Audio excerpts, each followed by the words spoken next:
Hello, everyone. Welcome to today's session, Demystifying B2BMA Plus. I'm Heather from Sercante, and I'm very pleased to introduce you to our speaker, Jess Pyne. So without further ado, Jess, take it away. Thank you. Hi, I would say lovely to meet you all, but thank you all for joining. I am Jess Pyne. I am a lead solution engineer for Pardot at Salesforce here in the UK. So just waiting to get started with my weekend here. And I've been working with Pardot for several years now. And I'm really excited to be presenting on this topic today because every time there is a new release around B2BMA and there's more kind of Einstein, there's more insights, there's more really good, valuable insights that you can get from all the kind of automations and stuff. I get really excited because I'm used to having to do all of this manually a long time ago. So really thrilled to be able to talk to you about this today and hopefully shed some light on how to do some of these things. So what we're going to go through today, start off with a very quick overview of the differences between B2BMA and B2BMA Plus. And then we're going to have a look at how we import and use data from other external systems, how we then bring that onto dashboards and customize them, and then how we would go through discovery stories and looking at predictions with Einstein Prediction Builder. So before we get started, I think we've got a quick poll. How many of you are familiar with B2B Marketing Analytics? Not necessarily Plus, but just B2B Marketing Analytics as a whole.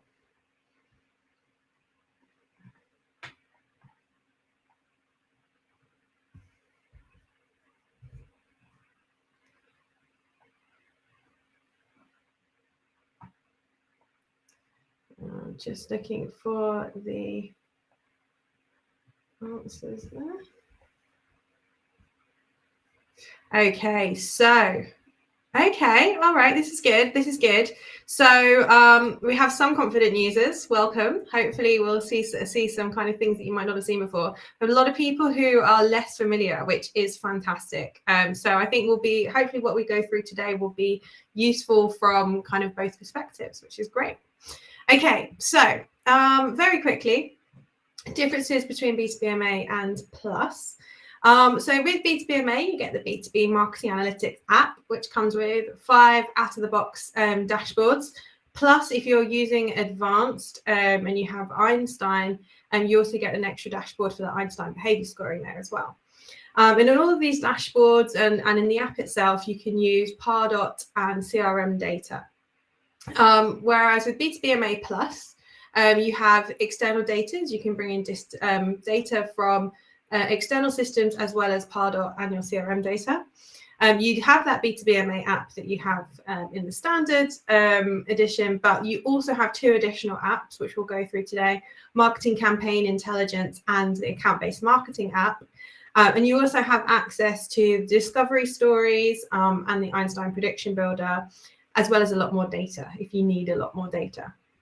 And I think the way that I think about how the differences between B2BMA and B2BMA Plus is that B2BMA really shows you how your campaigns are performing. So you kind of analyze this is what's happening. This is how things are performing. Whereas B2BMA Plus gets a bit deeper and helps you to understand the why. So that's how I like to think about it. And what we're going to look at today, we're going to look at from the perspective of answering the question, how can I increase license usage and reduce attrition? So we've got a fictional company that we're kind of looking from the perspective of today, who they're a software as a service business, and they sell licenses, and they've noticed that they're getting a lot of attrition. They're not getting as many renewals as they like, and they've noticed that some of their license usage is actually quite low in some accounts. So from an account perspective, we want to see which of our accounts have high and low usage rates, and then how we can use that data to kind of help improve those usage rates and hopefully improve renewals. So to start off, we're going to have a look at how we would bring in that external data from another system. So let's dive into my org and have a look at that. So I'm in now Analytics Studio, which is just within the Salesforce platform. Hopefully this will be familiar to some of you, but it's just an overview of kind of all of the different apps that I have within this. So I've got my standard B2B Marketing Analytics app, which I've also got those B2BMA Plus apps. And if I did want to use, so if I'm bringing in data from other platforms, if I did want to use external connectors, so, maybe connectors to Google Analytics, maybe connectors to other marketing automation platforms, I can do that using Data Manager. There's a way to manage my connections there. But to just import a CSV, which is what I've done today or what we're going to do, I'm just going to create a data set, and you'll see that I've got that CSV file there. So nice and simple. I'm not, for the sake of time, I'm not going to kind of go through that step by step. But what we'll have a look at is what I do next.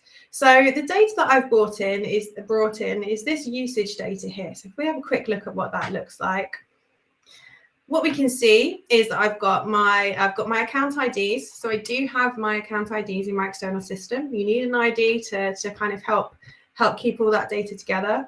And then I have a breakdown of my monthly active users, my number of licenses bought, and that monthly percentage usage there. So this is the data that I'll be using today. But of course, at the moment, that doesn't mean anything. I can't put it on a dashboard because it's not related to any of my data sets that I'm using in my dashboards. So what I need to do before I do anything else is join it to another data set. And the one I've chosen here is my ABM opportunities data set, which is used very heavily in my account-based marketing app. And there's a nice dashboard that kind of results from that as well. So what I'm doing is I'm joining these two data sets here. And the important thing to know about joining these data sets is that let me just expand this, that I'm using that account ID as the join key. So that is what is telling my recipe here that the data matches. I've got my usage data against an account on that account ID, and I'm just going to add it into this data table here, this data set that already exists. And then I just need to set my output here. And what I'm doing is I've set an output as a data set, and I've called that there ABM accounts with opportunities and usage. So I've tied all of that together into a data set that I can then use on my dashboards. And then once you would click save and run here. I have already run it, so we're going to skip that. But what I am going to do is go back to Data Manager and just quickly show you the monitor page. And this is where you can see all of your jobs, all of your data flows, etc., that are running at the moment or have run recently. You can see what's run successfully, and you can see if there are any issues that you need to look at. So it's just a useful place to be aware of. So that's fantastic. I know that has all worked fine. So that's the good first step. I've got my data into the system. I've joined it in a way that makes sense for my app. And I can look at the next step. So just to recap, we had a lack of visibility around those usage levels because the data is in a different system. So what we've done is we've just brought that data into B2B Marketing Analytics. And a couple of points to remember, your dashboards, they're only going to be as good as your data. So make sure that you've got, data quality everywhere. Make sure that your data is clean. Make sure that you're joining in an effective way. ID is always the best option if you do have that, because that is typically the unique identifier in a system. And think about what questions you're answering. So we know that we're looking to answer questions about usage. So that's the data that we've brought in. So really think about, don't just kind of bring all your data in and then start playing around with it. Think about what you need to know, and that will help you structure your data and bring it in an effective way. Okay, so we've looked at that external data, and now we're going to have a look at how we customize our dashboards. So how do we put that data on a dashboard? And what I've got here is one I made earlier. So before we dive into that, though, let's have a quick look at the dashboards that you get out of the box. So with B2BMA, as mentioned, you get 5 dashboards out of the box. And this is one of the ones that you get with B2BMA Plus. So this is our marketing campaign intelligence dashboard. And this is kind of an upgraded version of the multi-touch attribution dashboard. You'll see I've got some really great details here on campaign performance, on revenue and ROI from different campaigns, what that looks like at an account level. But my favorite bit about this particular dashboard is if we go to our campaign engagement tab here, we've got that breakdown of what that looks like over time. But really crucially, we've got asset engagement by job title. So if you're targeting a particular job role, maybe you're targeting CFOs or marketing directors, you can see here exactly what impacts, what is resonating with them. Here we've got CTOs. We can see that what types of content really works well with them. Clearly, they like file downloads, so they must like white papers, perhaps. All of these kind of valuable insights into the best ways to target those particular job roles. So I love that bit particularly. And then the one that we're going to be looking more closely at is also our account-based marketing dashboard. So this one here is really focused at that account level. With lots and lots of stuff happening at an account-based marketing and from an account-based marketing strategy perspective and marketing at the moment. So we can see here what we've got: sales activities in the pipeline. We can see we've got a nice visual view here of our accounts and what's happening at those accounts, where our top accounts are located regionally. So as we're starting to think about holding live events again, this can be super powerful when you're thinking about locations for those. And then, of course, what that looks like over time, as well as a breakdown of those opportunities by account as well. And any of these we can dive a bit deeper into and get a bit more insight into what's happening at these particular accounts. So really valuable if you're trying to analyze how things are happening at an account level. Which is exactly what we want to do here. We want to bring in our usage data onto this particular section of the dashboard, our account section, and bring in that usage data so that we can analyze that at the same time. The first thing we do if we are editing an existing dashboard, if you remember nothing else, please remember this, is we copy this dashboard. We don't want to edit a dashboard that's already there. We want to make sure that we clone it, so we've got another version before we start playing around with it. And that's what I've done here. So you'll see I've got account-based marketing version 2 here. And what I've done is I've just brought in, let me switch to the accounts tab. I've brought in that usage data, and I've got it into a nice table here, a nice chart where I can just switch between my top performing accounts from a usage perspective and also my lowest performing accounts. So these are the ones, these are the ones that I might be concerned about. I might want to think about targeting, maybe a collaborative approach between sales and marketing to get that usage data up. So how have I done that? The first thing you need to do is click edit, and then you need to think about connecting your data sources. So even though we've brought in that data and we've created a data set, it's not actually associated to this dashboard yet. So I need to go to my connect data sources, and you'll see here that I have connected my usage data here with my opportunity data here. So it's part of this dashboard. And if you look closely, you'll notice that, again, that is on that account ID. So I'm using that account ID across the board to relate. And I've just dragged things around. If you haven't tried playing around with dashboards and you do have access to B2BMA, I do recommend it. It's pretty intuitive to drag things around.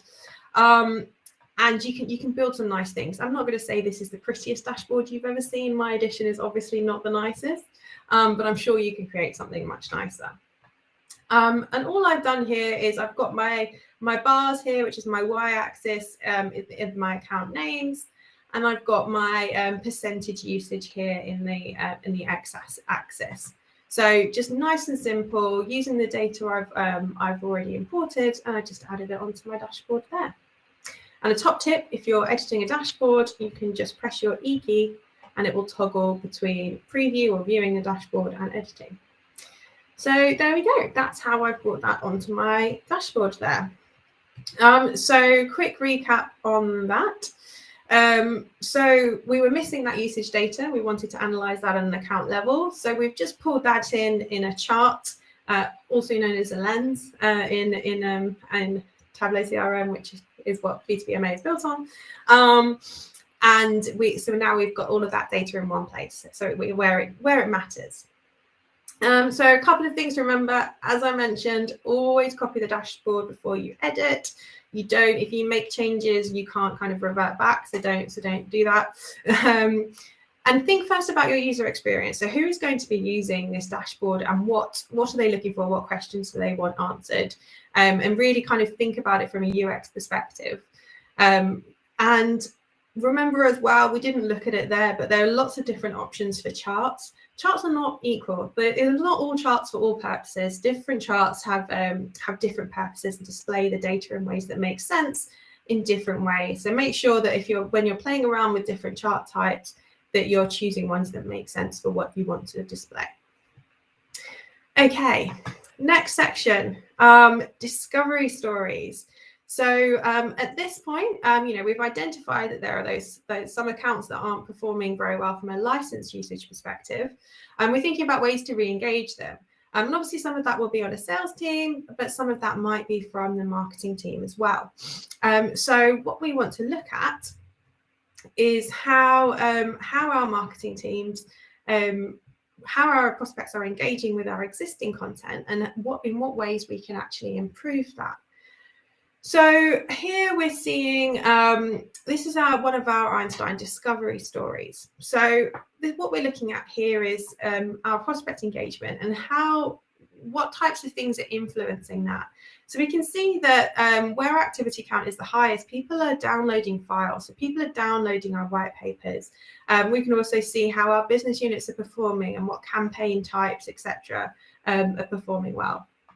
But on this side, from a low activity standpoint, you can see that actually our free trial campaign isn't performing very well, and form handlers aren't performing very well either. So that's just a little bit of interesting information. But what's really crucial and what can't be done manually easily is the fact that we're combining multiple variables when we're analyzing this data. So we're not looking at we're not looking at one of these factors in isolation. We're looking at them together. And it's the same way if we want to start actually predicting. So if we're looking here at, let's say, we know our files are performing well, and I'm interested in what that would look like. So how can I improve our file downloads from social media, for example? I know that I can change the campaign type, so I'm going to make that my actionable attribute here.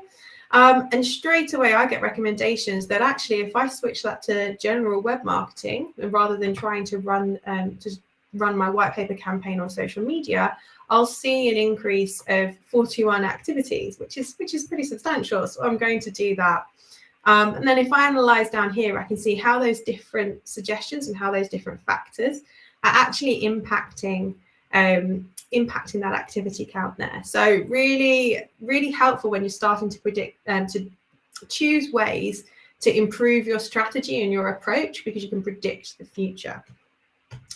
So from a discovery story perspective, we've seen that engagement was low. So we've identified different ways that we can predict, different things that we can change that are predicted to improve that.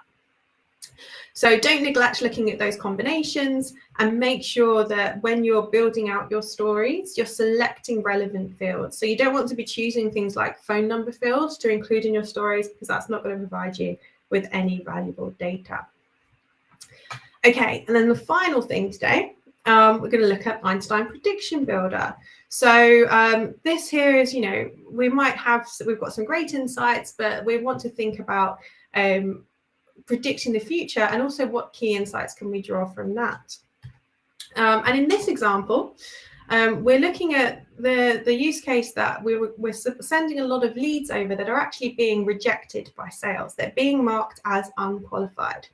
So what can we do to improve this? Why are these leads being marked unqualified? How can we identify who might be marked as unqualified and reject them? And also, what factors are impacting this? So for this, I'm looking at my my scorecard here, or my Einstein prediction. I can see that I've got a really nice, strong prediction here. And I know that I'm predicting a yes/no value. So actually, the output of this is going to be a percentage likelihood to say how likely this lead is to be marked as unqualified. And the really interesting thing are the predictors. So if I dive into my predictions, I can see things like if like the company the Pardot created date has a big impact on whether or not this lead is unqualified. So what does that mean? Was there a particular event perhaps where we imported a lot of these that weren't very good? And if we don't have a company name, why are we why are we assigning leads that don't have a company name? So this is a really strong indicator for me that I need to fix something there. So whistle stop tour there, but quick summary of what we just saw. So we knew that a lot of leads were being marked as unqualified and we didn't know why. So we've run that prediction to identify those causes. And the output for a Einstein prediction can be a Boolean, so yes or no, which ultimately is a percentage likelihood that something will happen, or a number such as an opportunity amount, for example. Again, when you're building that prediction, think about what data matters. So you might want to, you will want to exclude phone numbers, or you might want to include sensitive data such as gender or anything else that might have a bias as well. And make sure you're not predicting the past. So don't include data, don't include leads that have already qualified, that have already been unqualified in the data to be predicted, because you're obviously going to get only one result there, which won't help your predictions. Okay, so I have included, I will share, these are some great trailhead links to get you started if you want to learn a bit more. But I think now is time for questions. All right. Thanks, Jess. That was amazing. Great content. So a question that came up with respect to the dashboards that you were showing on screen. If somebody's not seeing those dashboards in their org, what needs to be done to turn those on? Okay, so if you have B2B Marketing Analytics Plus, so the dashboards that we looked at today were B2BMA Plus, you will need to create the apps, the new app. So you'll need to create the Marketing Intelligence app and the Account-Based Marketing app in order to see those dashboards. And that's done in the same way as with the classic B2BMA app. And otherwise, if you're still having issues, raise a ticket.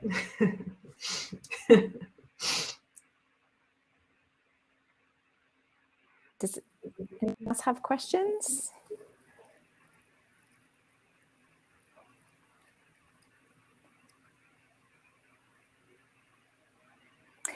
While we're waiting for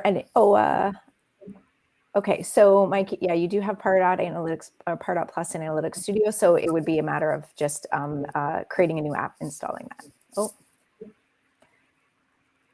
Oh, so that, sorry, I can see this coming through. So that might be, it might also be a permissions. There are separate permissions for B2BMA Plus than with B2BMA. So reach out to your Salesforce admin and just check that you've got the right permissions there. Thank you. Okay, we have a new question from Ryan. If we want to measure the impact of campaigns with something other than dollar value, how would you suggest making those changes? What would you, well, I mean, you can edit the dashboards to, you would have to change, perhaps manipulate the data if it doesn't exist. I mean, do you have an example of what you wanted to look at as opposed to dollar value?